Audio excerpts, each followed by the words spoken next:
Span of just 6 weeks, Little Rock police responded to 3 separate shootings at city parks. There was a total of 6 victims. 2 of them died and 4 others, including a 3- and 4-year-old, were injured. Now, the recent shootings have sparked fear and frustration among some people.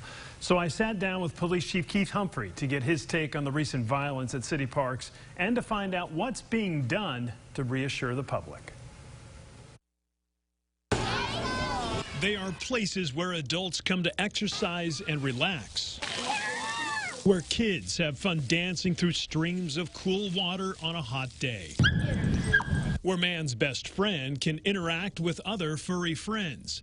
But over the past 6 weeks, city parks have attracted an alarming amount of violence. They robbed me of my own child. On March 13th, 10-year-old Jalea Hughes was shot and killed at Boyle Park.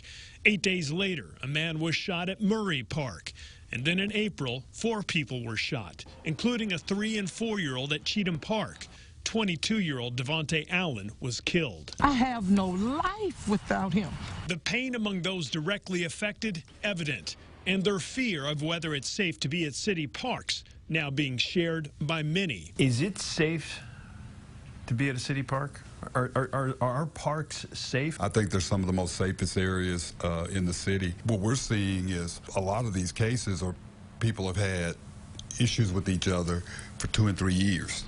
And then they take the opportunity when they see someone again, and it ends up in violence. Chief Humphrey says his department is doing all it can to stop the violence. Arrests have been made, extra patrols are out and about, and officers are following up on every lead they get. The one thing I will tell you, Kevin, is that what we see is when you have a child that's involved, the entire community comes forward and they provide information. Are you seeing that right now? We are seeing that. We are seeing that right now. And the thing, what I'm seeing is that the community has said, this is not all on the police. The chief says getting the community more involved is vital in every investigation, one he believes will help restore a sense of peace, not just in our parks, but the entire city. We haven't lost this city.